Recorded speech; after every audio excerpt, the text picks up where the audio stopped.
So there I was, 24-year-old me, smack in the middle of what feels like the biggest family drama of my life. And honestly, it's got me feeling all sorts of stressed out. My family's painting me as the villain here, saying I'm all about me, me, but that's just not how it is. And I'm really hoping to get some outside perspective to help me navigate through this mess. Let's rewind a bit to about 7 years ago. Picture this. I'm living with my dad, my stepmom, and occasionally my stepsister Anna, who's 32, drops by to say hi. I had just wrapped up high school, and I was at this major crossroads, trying to figure out what comes next. College was calling my name. I could feel it. I'd been dreaming of campus life, the books, the new friends, everything. So, I sit down with my dad, lay my cards on the table, and tell him college is where I see myself heading. Dad seemed cool with it. More than cool, actually. He drops this bombshell that he's been stashing away cash from my college fund. All I needed was that golden ticket, a college acceptance letter. Fast forward a bit, and bam, I get the letter. I'm in. I made it into one of the local community colleges, and I'm over the moon. I race home, bursting through the door, ready to share the epic news with my dad. But the scene I walked into was nothing like what I'd pictured. My stepmom's there, and the moment I spill the beans about college, she jumps in with this total mood killer. Turns out, the money that was earmarked for my college dreams? Gone. Spent on something they deemed more urgent. And she's saying this like it's no big deal, suggesting I just hit pause on my dreams and wait another year. I'm standing there, my excitement turning to disbelief, turning to my dad, desperately hoping he's got a different story. But nope, he's just nodding along, looking like he's about to walk the plank. My heart sank. I mean, here I was, ready to take on the world, and suddenly, it's like someone pulled the rug out from under me. I muster every ounce of courage I've got and ask my dad straight up, what could possibly be so urgent that my college fund, my future, had to take the back seat? And that's where things got really complicated. So there I was, having a heart-to-heart with my dad, expecting some kind of reasonable explanation for why my college fund had vanished into thin air. And what does he tell me? They handed over all that cash to Anna, my stepsister, so she could upgrade her living situation. Like, seriously? Now let me paint you a picture of Anna. She's from my stepmom's previous adventure, before she hooked up with my dad. And Anna? She's always been kind of a wild card, to the point where she didn't even finish high school because she was just too out there. Fast forward to the present, and Anna's 25, about to welcome twins into the world, making it a grand total of 4 kids, all with different dads who've basically ghosted her. When I found out they used my college savings for her, I was floored. I couldn't keep it in. I told my dad straight up that what they did was straight up unfair. Their excuse? Well, Anna's expecting again, twins this time, and as a single mom with 3 other kids to boot, they felt like they had to do something to help her out. I'm standing there trying to wrap my head around this logic, asking my dad how in the world they could think this was more important than my future, my dreams of going to college. He basically told me to calm down and just reapply next year. That got me thinking, what if Anna decides to have another kid next year? Am I supposed to put my life on hold again? Dad didn't have anything to say to that, leaving me even more frustrated. So I spent that whole night just letting it all out, crying because I felt so betrayed. They were so set on making Anna's life a bit easier that they didn't think twice about throwing my plans and dreams under the bus. But lying there, feeling sorry for myself, wasn't going to cut it. I knew I had to do something, especially since I nailed my final exams. That's when it hit me. Why not look for colleges that offer scholarships? I was determined not to let this bump in the road stop me. I started searching for any and every scholarship opportunity I could find. I was ready to take my future into my own hands and not let anyone else dictate what I could or couldn't do. So yeah, that's the game plan. I'm going all in, chasing those scholarships and making sure I get to college, come what may. So guess what? I actually got into one of those fancy colleges far away from my hometown, and they even gave me a full ride. Yeah, a complete scholarship covering everything. That was my golden ticket out of there. I packed my bags and left without making a big deal about it. I was so over dealing with folks who thought it was cool to ditch my future for someone who couldn't care less about anyone else's. After I took off, my dad tried to call me a couple of times, but honestly, I was like, nah, you should spend that time with your precious grandkids instead. I was totally fine with just moving on and not looking back. Fast forward 7 years and a lot has happened. I finished college, landed a pretty sweet job in the same state I went to school in, and worked there for 3 years. But get this, just last month, my company decided to send me back to my home state to work at our main office. Talk about a full circle, right? I got everything sorted and moved back last week. Now here's where things get interesting. Just a few days after I got back, my stepmom hits me up, using my uncle's phone because, yep, I had blocked her number years ago. She drops this bombshell on me. Anna left her kids, who are now 6, 9, 10, and 12 years old, and they haven't seen her since she bounced. My stepmom's trying to pull me into their mess, saying they need my help with the kids. I was like, hold up, what? You're kidding, right? She goes on about how my dad's retired now and she's not working, so they're struggling to take care of the kids and want me to take them in. I couldn't believe what I was hearing and shut that down real quick. She tried to guilt trip me, calling me heartless and wicked for saying no, but I clapped back, telling her I'm doing way better than her daughter, who ditched her own kids. I even asked her, would you be asking Anna to take in kids if the roles were reversed and I was the one who left? She didn't have much to say after that. So yeah, that's the drama I'm dealing with right now. After everything that's happened, it's like I've come full circle, but now I'm the one they're trying to drag into their mess. But I've learned a thing or two about standing my ground, especially when it comes to family drama that tries to pull you back into the chaos you worked so hard to leave behind. So here's the deal. I had this convo with my stepmom where I was like, look, if my dad can go ahead and blow my college fund on Anna thinking he's doing the noble thing, that's his choice. But me? I'm not about to play superhero and take in a whole crew of kids that Anna, who hasn't exactly been Mother of the Year, decided she couldn't handle. I was super clear that Anna had already tried to wreck my future once with her drama, and there was no way I was letting her or her mess up my life again. Let's be real. Anna probably took off because she knew having a bunch of kids would make her dating life pretty much non-existent. I straight up told my stepmom to stop calling me and maybe try to track down Anna instead, to maybe knock some common sense into her. Then I was wondering, does this make me the bad person in this story? But then, out of nowhere, my dad gives me a call a few days later. He actually said he was sorry for pretty much ghosting me all those years, not even bothering to check in while I was battling through college on my own. Hearing him say sorry, and I mean really mean it, kind of hit me hard. So I decided to let go of the past and forgive him. Now flipping back to the whole Anna saga, she tried to pull a fast one by bringing this dude home, telling everyone he was ready to put a ring on it. But here's where it gets juicy. The kids come home, super excited to see their mom, and everything just explodes. My stepmom, without thinking, spills the beans to the guy about Anna being a mom. The guy freaks out and hits the road. Now, Anna and her mom are in this epic fallout, with Anna blaming her for her ruined love life. And my stepmom? She's totally clueless about why she's getting all the heat and just wants Anna to take her kids back already. Meanwhile, I'm over here making plans to find a chill spot for my dad to live, far away from this whole soap opera. I figured it's the least I could do for him, considering all the past drama. As for my stepmom and Anna, I'm done. I'm just focusing on making sure my dad gets to enjoy some peace for once. He might not have been perfect, but at the end of the day, he's still my dad. So am I the jerk? Story 2.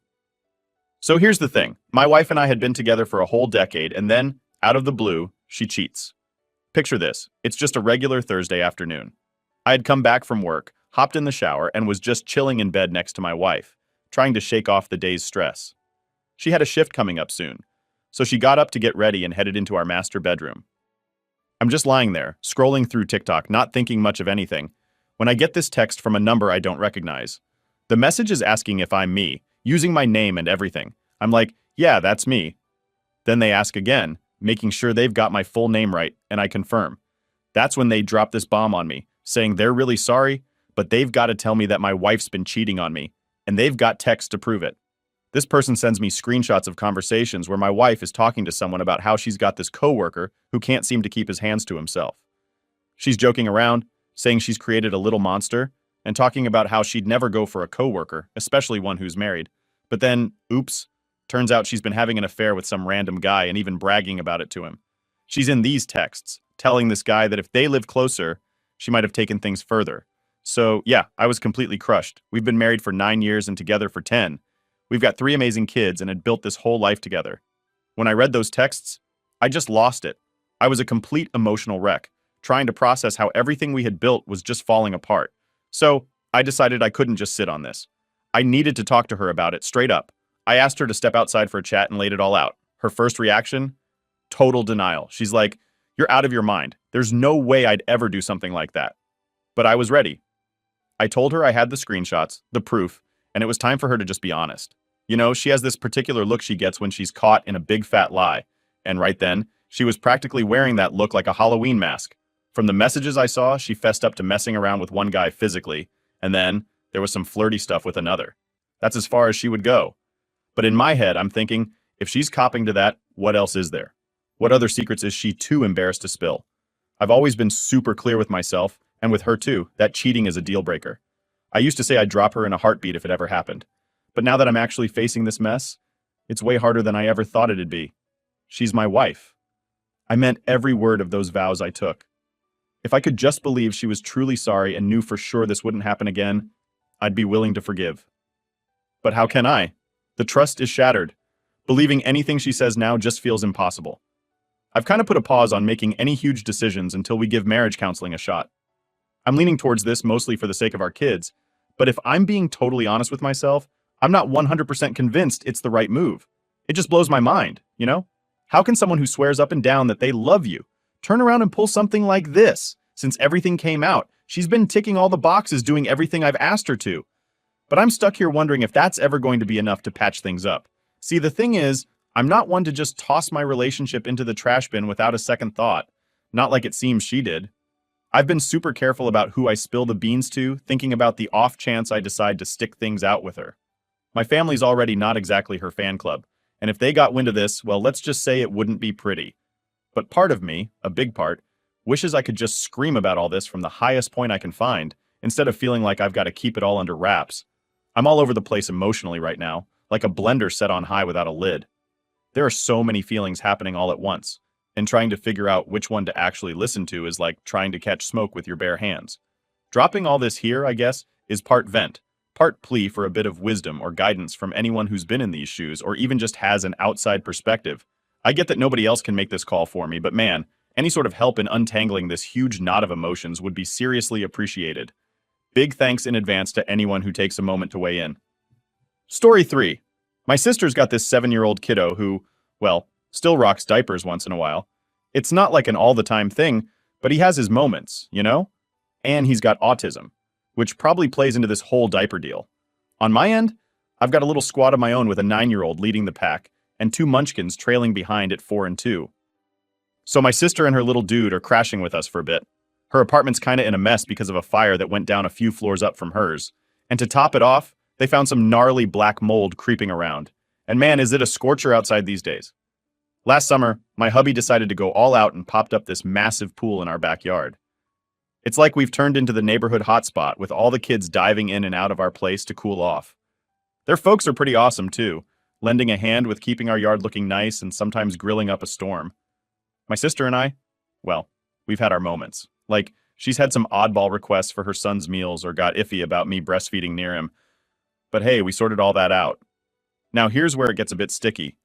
My nephew's been back to wearing diapers lately, and my sister's got this idea that our house should be a no-go zone until he's all about that underwear life again. I wasn't having any of it. I mean, if she's that worried about him feeling embarrassed, she could just keep him chilling upstairs. It's way too hot to keep all these kids cooped up inside away from the pool. They gotta have some fun without melting into puddles. My sister's getting all worked up because her son's feeling left out, especially since he can't splash around with his cousins. But here's the thing. I can't just put one kid's situation over the fun and safety of all the other kids, right? She's throwing around words like I'm not being understanding enough and that I should make special arrangements just for him. But I'm like, hold up, he's not my kid, and it's not like the other kids are gonna make a big deal over his diaper situation. She's pretty upset with me, and my husband's kind of thinking maybe we could close off the pool for just family for a day or so. Makes me wonder, am I being unreasonable here? Story 4. My sister, who's 35, and she kind of sees herself as this top-notch housewife. She's got a couple of kids who are still in middle school, and she's all about that stay-at-home mom life, looking after them and her 5 dogs. Her hubby brings home the bacon, so she's totally dedicated to managing the house, whipping up meals, looking after the kids, you know, all that home stuff. Now, the thing my sister is super proud of is her cooking. She's always trying out new recipes and gets a real kick out of cooking for other folks. But here's the kicker. She's not exactly the culinary genius she thinks she is. Plus, her kitchen habits are, let's just say, not exactly up to code. We're talking hair everywhere because she never ties it back, hands that don't see the sink as often as they should, and, oh, the dogs are pretty much part of the kitchen crew. Our family always goes on about how amazing her food is, but honestly, just thinking about how it's made gives me the heebie-jeebies. I've gotten pretty good at dodging dinner invites, usually saying I'm slammed with work or not feeling peckish, which isn't a total lie given my job's pretty exhausting. So this one time she throws a dinner party to celebrate her husband's big job promotion, and it's one of those moments where saying no just isn't an option. Their place has this open plan vibe, so the kitchen and dining area are pretty much one big room, which means I had front row seats to the whole cooking show from my spot at the table. And man, it was a sight. Her hair was doing its thing, loose and all over the place, and she's wearing this massive knit sweater while she cooks. But it gets worse. I caught her doing the old finger-licking trick after, a quick scratch, then cuddling her dachshund right there in the kitchen. And just when I thought I'd seen it all, she plops the dog right onto the counter next to the cutting board to grab something, and the little guy starts going to town on the hamburger meat she left out. I was so grossed out, I spent the whole dinner trying not to look like I was about to lose my appetizer. Obviously, I didn't touch my food and just stuck to making chit-chat. She definitely picked up on it, though, so when my sister noticed I was just pushing my food around and not really eating, she hit me with the big question, "Why aren't you eating?" At first, I tried to dodge it, throwing out excuses like, "Oh, I'm just not feeling all that hungry," trying to keep things light. But eventually, the truth just kind of bubbled up, and I had to be real with her. I told her, as gently as I could, that the way she cooks is kind of yuck. Like, not to be mean, but it's not exactly clean cooking we're talking about here. I mentioned the whole deal with her letting her hair fly all over the place and dipping her fingers into the food without washing them first. Man, did that hit a nerve? My sister was totally taken aback. She just started crying right there and then, telling me how hard she works on these meals, and here I was, calling them dirty. She even threw out there that maybe I was just jealous because I don't have a family of my own to cook for, seeing as I'm flying solo without kids. That's when I kind of lost my patience and told her I was done with this conversation, that there was no way I was going to eat food that made me feel uncomfortable, and I just left. Her and her husband didn't let it go, though. They blew up my phone all night, telling me I was way out of line, making a mountain out of a molehill about the food situation, and that I really hurt their feelings. They kept saying the food was fine, no hair, tasted great, but how would I even know since I didn't try it? And yeah, I do feel bad for making her upset, but she asked me straight up why I wasn't eating, and I just gave her the honest answer.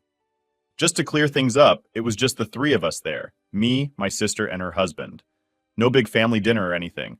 So now I'm sitting here wondering, was I really the bad guy for just speaking my truth? Last story. Am I the jerk for not helping my sister with her sick kids while she took her husband to the ER? My sister, who's 30, and her hubby have this big family with 5 kids. Now me? I'm 22 and totally not into the whole kid scene. Like, hanging out with kids just doesn't do it for me. I pretty much keep my distance from my nieces and nephews. And that's totally by choice. I'm all good with it. But here's the drama. The entire family, all 7 of them, caught the coronavirus, which is rough because it's been hitting them hard for a whole week. So her husband got super sick, like dangerously dehydrated, and needed to rush to the ER. My sister calls me up, hoping I'd watch their 5 kids while she took him. I was like, no way, and suggested she either call an ambulance or hit up her mother-in-law to help out instead. I mean, those sounded like solid plans to me. She tells me she doesn't want to bug her mother-in-law and that they can't swing the cost of an ambulance. That got me wondering, why is she cool with dumping 5 sick kids on me, but thinks asking her mother-in-law for a lift is too much? She said she was feeling rough too and needed a break. I wasn't having it, so I just hung up and went about my day. Then, out of nowhere, my mom, who's way out across the country, calls me up angry, saying I should have stepped up to watch my sister's kids. But come on, that ask is way out there. I've never even babysat a single kid before, let alone changed a diaper. How am I supposed to handle 5 sick kids, 3 of whom are still in diapers? In the end, the mother-in-law took the husband to the ER, and now my sister's going around telling anyone who'll listen that I'm the worst. But here's the thing, we barely even talk since she had her kids, and she didn't help me out when I needed it, like when I was moving into my college dorm. So I'm sitting here thinking, why should I be expected to jump in and help with such a huge favor when she hasn't been there for the small stuff? Am I really the bad guy for saying no to watching my sister's kids?